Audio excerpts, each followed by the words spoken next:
sont les outils de financement pour l'immobilier durable? Les outils de financement dépendent du marché sur lequel ils sont appliqués en fonction du montant de l'investissement réalisé. Toutefois, il faut surtout tenir compte de leur rentabilité et du modèle économique distributif ou intégré. Aujourd'hui, on peut séquencer le marché de l'immobilier durable en 3 sous-marchés financiers.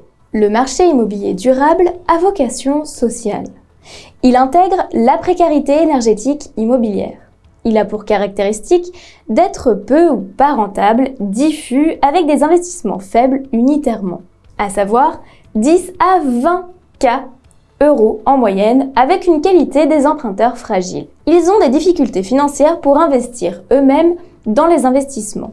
La solution financière est généralement un microcrédit accompagné qui cherche à minimiser le risque de l'emprunteur par fonds de garantie ou fonds de cohésion sociale et dispositifs d'aide publique tels que l'aide ANA et le CIDD ou avantageux, c'est-à-dire doublement CEE, et à travailler à sécuriser l'investissement. La faible rentabilité amène comme acteurs les associations, les structures publiques et les artisans. Le marché des logements privés, des maisons individuelles et des copropriétés privées. Autrement dit, un marché dont le client est représenté par une personne physique ou une association de personnes physiques dans le cas des copropriétés privées. Il s'agit d'un marché de masse, le plus gros marché de masse en termes d'activité. Le marché de la rénovation thermique immobilière se concentre dans ce segment avec une rentabilité moyenne ROE autour de 5%, diffus avec un investissement moyen de 10 à 20-30 K euros par projet. La solution financière est poussée par un prêt bancaire vert tel que le prêt LDD ou l'éco-PTZ, associé des avantages fiscaux tels que le CIDD afin de rendre le marché plus attractif. Un marché qui est généralement animé par les artisans au regard de la rentabilité moyenne des projets. En ce qui concerne les constructions neuves, les rôles sont partagés. D'un côté, il y a les grands programmes situés dans les zones urbaines denses à forte rentabilité qui seront l'apanage des grands groupes immobiliers cotés. De l'autre côté, les programmes de construction diffuse que des constructeurs de maisons individuelles indépendants occuperont. En France, les grands groupes immobiliers masquent la richesse du réseau des promoteurs indépendants. Plus précisément, 10 688 entreprises de promotion immobilière de logement et 29 505 constructeurs de maisons individuelles, dont 96% ont moins de 10 salariés selon l'INSEE. N'oublie pas de t'abonner à notre chaîne pour ne manquer aucune de nos prochaines vidéos. Et surtout, pense à liker si le contenu te plaît. Le marché de l'immobilier tertiaire, de la logistique et des grands bâtiments collectifs. Autrement dit, un marché où le client est d'abord une personne morale. Ce marché est concentré et rentable avec un retour sur investissement de 8 à plus de 10% en raison de la rentabilité intrinsèque de l'équipement et des économies d'échelle résultant des interventions. La solution financière est ciblée sur les outils de marché, à savoir partenariat public-privé, asset management, capital investissement dans les sociétés de services énergétiques, de contrats, de performance énergétique. La rentabilité de ce marché favorise l'intervention des grands groupes du BTP tels que Dalkia ou Bouygues. La couverture des risques associés bénéficie généralement d'une garantie de l'État à travers des montages de type CPE, PPP, etc.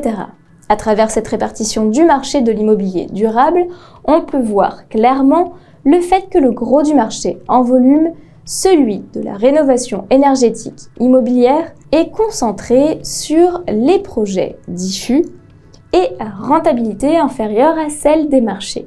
Inversement, le marché le plus rentable et qui peut concentrer une mobilisation des capitaux forte n'est pas le plus large en termes d'activité. Une analyse de rentabilité par équipement sur le marché des logements privés permet de comprendre comment le marché se divise en 3 parties très différentes d'intervention solidaire, bancaire et financière. Elle permet de comprendre l'étagement des acteurs et la concurrence que les entreprises généralistes du bâtiment en entretien-rénovation vivent de la part des structures spécialisées sur les segments les plus rentables. Par exemple, ces dernières vont cibler leurs offres sur un mono-équipement tel que le remplacement de chaudières ou encore le monitoring. On peut ressentir un effet de concurrence à partir du marché de la précarité énergétique. Apparemment non rentable, ce marché peut le devenir grâce à l'accumulation des dispositifs de soutien tels que les certificats d'économie d'énergie et les aides publiques. À partir de là, l'offre peut être portée par des sociétés qui n'ont pas du tout le profil des entreprises artisanales du bâtiment et sont généralement perçues comme souvent éphémères. Malheureusement, certaines pratiques isolées déteignent sur l'ensemble d'une filière sans cet exercice de segmentation des investissements par leur rentabilité. C'est ce qu'on a pu remarquer avec les arnaques des isolations à 1 €. On pourrait éviter certaines dérives et l'effet d'aubaine dénoncé par les acteurs publics en calculant le retour sur investissement d'une pratique de fourniture, de pose et de fourniture. De cette manière, le taux de rentabilité ne dépasserait pas les 8%. Les outils de financement présentés ici s'articulent alors en fonction des caractéristiques de marché et de rentabilité des investissements. Cela affecte également le profil des entreprises qui vont diriger ce marché. S'il est bien compris, cela constitue un écosystème économique très efficace.